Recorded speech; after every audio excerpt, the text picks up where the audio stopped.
aqui. Pastor, muitas vezes estamos conversando com alguém e surge a oportunidade de falar de Cristo. Como fazer essa abordagem de forma correta? Aliás, é uma coisa que a gente precisa desenvolver nessa pandemia. Eu acho que não tem momento na história, pelo menos nos últimos 100 anos, mais favorável para pregar o evangelho. Porque o vírus que mata de verdade não é o corona, é o pecado. Essas pessoas não estão correndo risco de perderem a casa, o marido, o carro. Estão correndo risco de perderem a alma e de morrer, perecer o resto da vida no inferno. Então, se a oportunidade saiu, você tem que fazer o quê? Pregar o evangelho. Uma das razões de termos uma igreja horrorosa é que a maioria das pessoas que vieram para Cristo na igreja brasileira, vieram até, mas não vieram através do evangelho. A isca que se usou para atrair não foi o evangelho. Então, falar Jesus te ama não é o evangelho, ou Deus cura no evangelho, Deus vai aliviar o sofrimento no evangelho, Deus vai te fazer feliz no evangelho, e aí vai. Então, primeira coisa para você saber é que você tem que, essa pessoa deu oportunidade, é o evangelho, o conteúdo, a vacina, o teor da mensagem que você leva, é o evangelho. E o que é o evangelho? É tudo aquilo que está centrado na pessoa de Cristo, na obra de Cristo. Vida, morte, ressurreição e ascensão. É isso que você tem que falar. Então, você aborda ela neste sentido, usando, contando o relato da história de Cristo. Evangelizar não é uma doutrina, é contar uma história, é contar um relato. Então, conte a história de Cristo. Eu usaria esses dias para evangelizar da seguinte forma. Nós estamos vivendo um momento crítico que é propício para o evangelho. Então, se a porta se abriu, o que você deve falar? Fale assim, nossa, estamos vivendo em crise, né? Que tempos difíceis, pá. Problemas econômicos, pá. O vírus se espalhando, nossa, o mundo todo está sendo assolado. Mas você sabia que esse não é o grande mal da sociedade? Que existe um mal muito pior que esse? Eu vou te mostrar qual é. É o pecado. Romanos 3:23.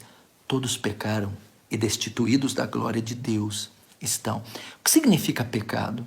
Essas pessoas viraram as costas para Deus, desobedeceram à lei deles e decidiram viver uma vida alheia, uma vida à parte de Deus. Só que essa vida vivida à parte de Deus trará consequências. Você quer ver como eu te provo isso? Vamos para os 10 mandamentos. Aí você cita os 10 mandamentos. Você cumpre eles e a pessoa não vai poder dizer que cumpre, ela vai ter quebrado todos eles. Então, ao quebrar eles, o que as pessoas se tornam? Ela vai responder, pecadoras. Pois então o salário do pecado, diz a Bíblia, ou seja, a consequência, é a morte, a condenação. Então, essas pessoas estão debaixo de condenação.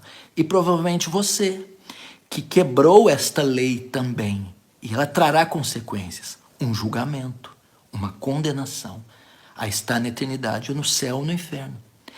Aí é que você primeiro aborda, expõe a enfermidade, a ferida. Depois de ter feito isso, agora você expõe a cura. Aí você diz, mas Deus, consciente disso, Ele também é amor.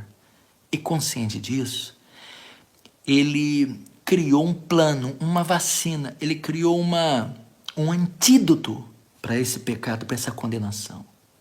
E esse antídoto, essa solução está na pessoa do seu filho.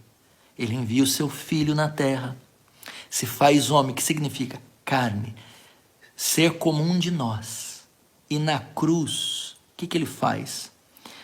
Ele, quando o homem peca, é como se fosse um criminoso. Na cruz, Jesus assume os nossos crimes, nossa culpa, nosso pecado, e morre por eles. Então Deus, em vez de nos condenar, condena o seu próprio filho. E esse filho morre, e ao terceiro dia ressuscita, comprovando que o sacrifício foi eficaz. Isso é pregar o evangelho. Aí depois você diz, essa é a vacina. Agora como que eu tomo? Ou seja, como eu respondo à mensagem do evangelho? Eu preciso ouvir ela e me arrepender dos meus pecados e crer no Filho, na obra, na morte e ressurreição, no Filho de Deus. Então você chama essa pessoa ao arrependimento. Arrepender não é de ter queimado arroz, de ter gritado com o marido ontem. Arrepender assim, arrependa-se do estilo de vida rebelde que você vive e vá viver uma vida para Cristo.